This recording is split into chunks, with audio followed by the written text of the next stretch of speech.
Bangladesh cricket দলের তারকা allrounder Shakib Al Hasan West ইন্ডিজের বিপক্ষে ওয়ানডে সিরিজে দল থেকে বাদ পড়েছেন।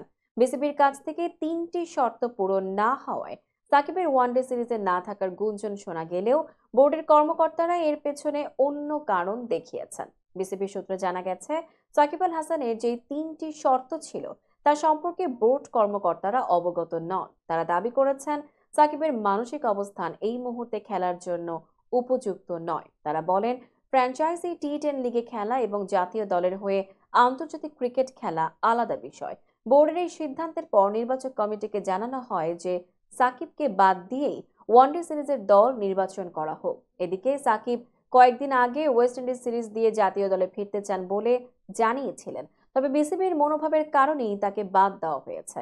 বোর্ডের এই সিদ্ধান্তের পর নির্বাচকরা সাকিবের নাম ছাড়া দল ঘোষণা করেছেন। উল্লেখ্য, সাকিবের বিষয়টি এখন স্পর্শকাতর হয়ে উঠেছে বলে জানা গেছে, যার কারণে নির্বাচকরা বোর্ডের নির্দেশনা মেনে তাকে দলে না রাখার সিদ্ধান্ত নেন।